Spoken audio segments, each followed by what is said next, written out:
বিসমিল্লাহির রহমানির রহিম। আমি ডাক্তার আবু বকর সিদ্দিক। আমি আজকে যে বিষয়টা নিয়ে কথা বলবো সেটা হচ্ছে দাঁতের শিরশির অনুভূতি।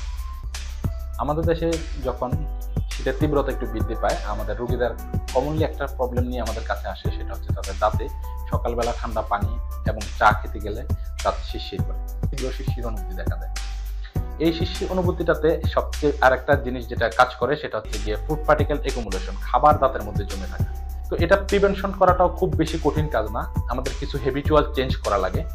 যেমন আমরা রেগুলার ব্রাশিং করা, ব্রাশিং এর সময় খুব জোরে জোরে ব্রাশ না করা, শক্ত মেসওয়াক ব্যবহার না করা। আর যখন শিরশির অনুভূতি মূলত হয়ে যায় অথবা শিরশির অনুভূতিটা তীব্রতা বেড়ে যায়, তখন আমরা ডেন্টাল সার্জনদের পরামর্শ নিতে। মূলত এই শীতকালে এই রোগটা একটু বেশি প্রকোপ আকার ধারণ করে। তো আমাদের সচেতনতা বৃদ্ধির মাধ্যমে এই সমস্যার সমাধান, এবং সবচেয়ে ভালো হয় যখন এই রোগটা হয়েই যদি কেউ আক্রান্ত হয়ে যায়, তখন আমরা অবশ্যই ডেন্টাল সার্জনের পরামর্শ নিব। ধন্যবাদ।